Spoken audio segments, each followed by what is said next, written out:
You trying to lose weight? Don't tie up those runners just yet. We need to talk about your actual running habits. Most of us have lived with the idea that if you run, you'll automatically be healthy. But there's a little more to it than that. Running has both its positives and its negatives. Hey there, viewers. I know you're busy working and seeing family. It's summer after all. But when was the last time you thought about your fitness? Running can be the perfect way to break a sweat, but doing it every day may not be the best idea. Let's talk about that today. Let's first go through the pros of running.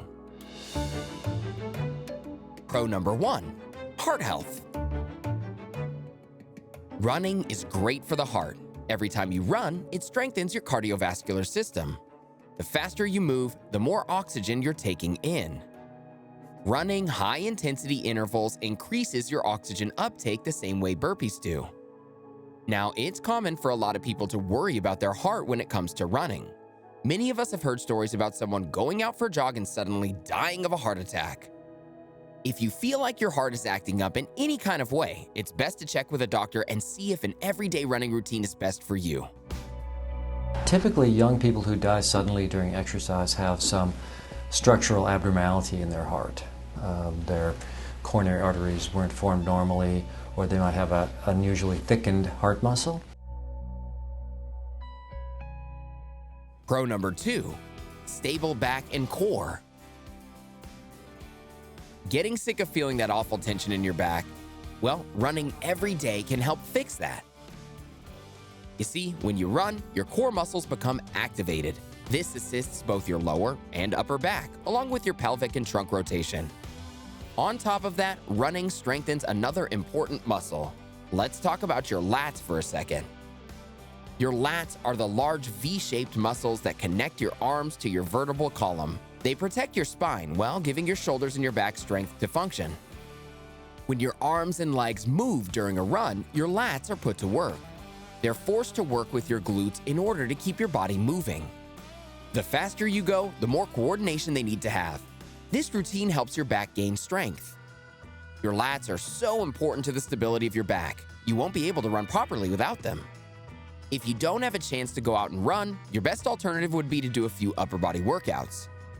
You don't have to venture out to the gym to get these done. It can happen in the comfort of your own living room.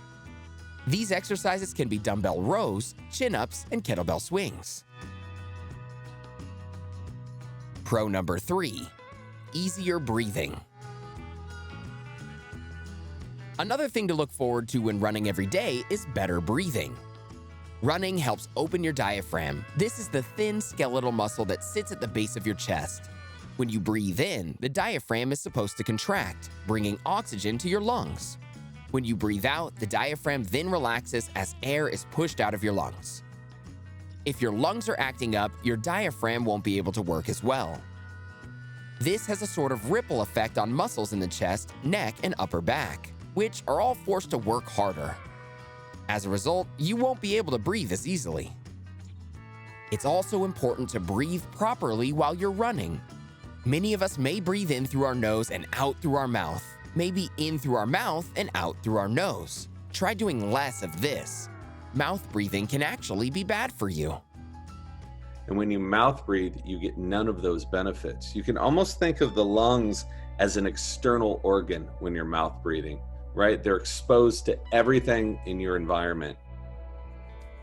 When you're running, it's best to breathe in through your nose and out through your nose again. While this happens, the top of your tongue should be pressed against the top of your mouth, with the tip of your tongue pressed against your teeth. I know, it sounds weird, but in and out nose breathing activates a part of your brain called the insular cortex. The insular cortex helps stabilize your blood pressure and keep your heart rate at a decent rate. This allows you to run easier. Pro number 4, stronger lower body muscles. It's not just your diaphragm or lats that get a workout when you run. You're also challenging your lower body muscles. I'm talking about your quads, glutes, hamstrings, and your calves. Every time you run, they're put to the test. Your lower body muscles are more important than you think.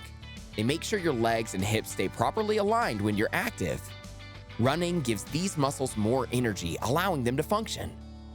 When you run, specific areas of your lower body are getting stronger. I'm talking about muscles you've never even heard of before. These include your anterior and posterior tibialis. These are parts of your lower leg below the knee that help support your medial arch. In case you didn't know, the medial arch is the arch you see at the bottom of your foot. Now that we've got the pros of everyday running out of the way, let's get into some of the cons. Con number 1, risk of injury goes up. Not everybody's body is the same. We can't all adapt to a new physical lifestyle as quickly. Certain people's tendons, tissues, and ligaments will all have a hard time adjusting. Because of this, running might increase your chances of injury. If you're increasing your mileage day by day without doing any warm-ups beforehand, you could really do some damage to your body. What's scary about running injuries is that you often don't feel them right away. The pain comes when you least expect it. Running injuries are not acute injuries like turning an ankle or twisting a knee, but more commonly they come on insidiously. Initially there's a process of microtrauma where damage takes place at a cellular level, then inflammation follows that, and eventually if it's not treated you actually end up with tendon or tissue degeneration. This is why you need to warm up, not just before running, but before every workout. Instead of sprinting right away, maybe start by walking and then slowly pick up your speed. This will loosen up your muscles and increase your blood flow. You can also do stretches and jumping jacks beforehand. Con number 2, quick burnouts.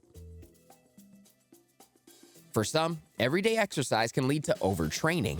Think about it, you're causing your body a lot of stress. This results in extreme fatigue, mood swings, decreased performance, lack of appetite, and less sleep. If you're really serious about running, you may want to limit your runs to about 4 to 5 times a week and take a couple rest days throughout. It all depends on how much your body can handle. Running every day may be good for you, but it's not like it magically solves all your problems. You also need to be living healthy outside of running. A poor diet and lack of sleep will take a toll on your energy levels.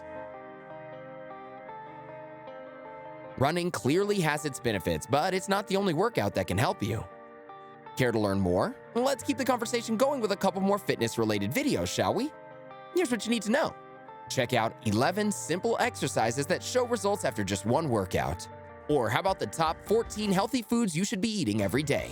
Go ahead, click one, or better yet, watch both and learn more about how to become healthier. Are you thinking of running more after watching this video? Let us know in the comments below.